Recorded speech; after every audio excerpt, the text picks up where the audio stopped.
एक प्रधानमंत्री की सच्ची घटना। वह व्यक्ति बहुत वृद्ध था। करीब 94 वर्ष उसकी उम्र रही होगी। किराए के मकान में पुराने बिस्तर, कुछ बर्तन, प्लास्टिक की बाल्टी और एक मग आदि उसके पास जरूरत के सामान थे। कुछ समय के बाद उसके पास किराया देने के भी पैसे नहीं बचने लगे। एक दिन मकान मालिक उसे उसके सामान के साथ बाहर निकाल दिया।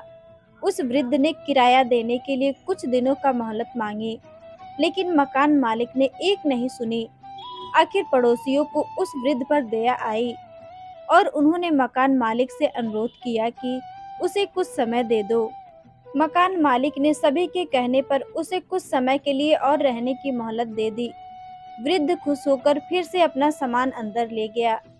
उस दौरान रास्ते से गुजर रहा एक पत्रकार रुककर यह नज़ारा देख रहा था। उसने सोचा कि यह तो हद हो गई, इस घटना को तो अखबार में छापना चाहिए। उसने शीघ्र सोच भी लिया। क्रूर मकान मालिक बूढ़े को पैसे के लिए किराए के घर से बाहर निकाल देता है। फिर उसने किराएदार, दूध की और किराए के घर की कुछ फोटो भी ले ली। यह खबर लेकर वह अपने दफ्तर में पहुंचा और इस घटना के बारे में अखबार के मालिक को बताया। मालिक फोटो देखकर हैरान रह गया और उसने पत्रकार से पूछा, क्या तुम इस बूढ़े किराएदार को जानते हो?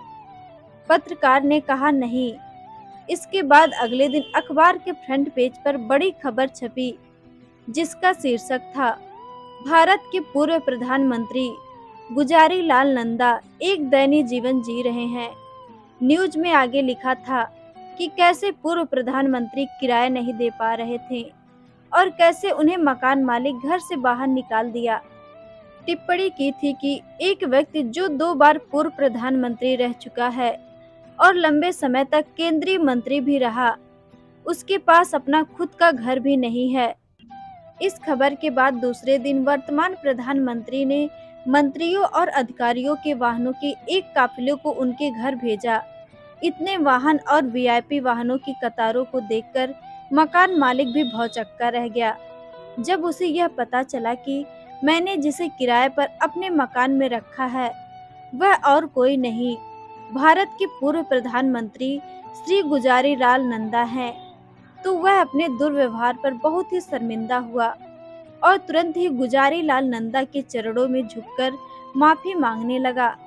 बाद में सरकारी अधिकारियों ने गुजारी लाल नंदा से सरकारी आवास और अन्य सुविधाएं में रहने का अनुरोध किया, लेकिन श्री गुजारी लाल नंदा ने कहा कि इस बुढ़ापे में ऐसी सुविधाओं का क्या काम।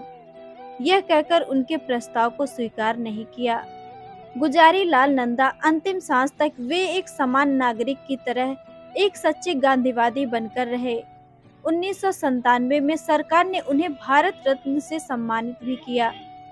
दरअसल गुजारी लाल नंदा एक स्वतंत्र सेनानी थे और उन्हें तब 500 रुपये प्रतिमाह भत्ता मिलता था, लेकिन उन्होंने यह कहते हुए इस रुपये को लेने से मना कर दिया था कि उन्होंने स्वतंत्रता सेनानियों के भत्ते के लिए लड़ाई नहीं लड़ी थी। बाद में मित्रों ने उन्हें यह स्वीकार करने के लिए विवश कर दिया, यह कहते हुए कि उनके पास इसके अलावा धन का अन्य कोई स्रोत नहीं है। इसी रुपये से वह अपना किराया देकर गुजारा करते थे।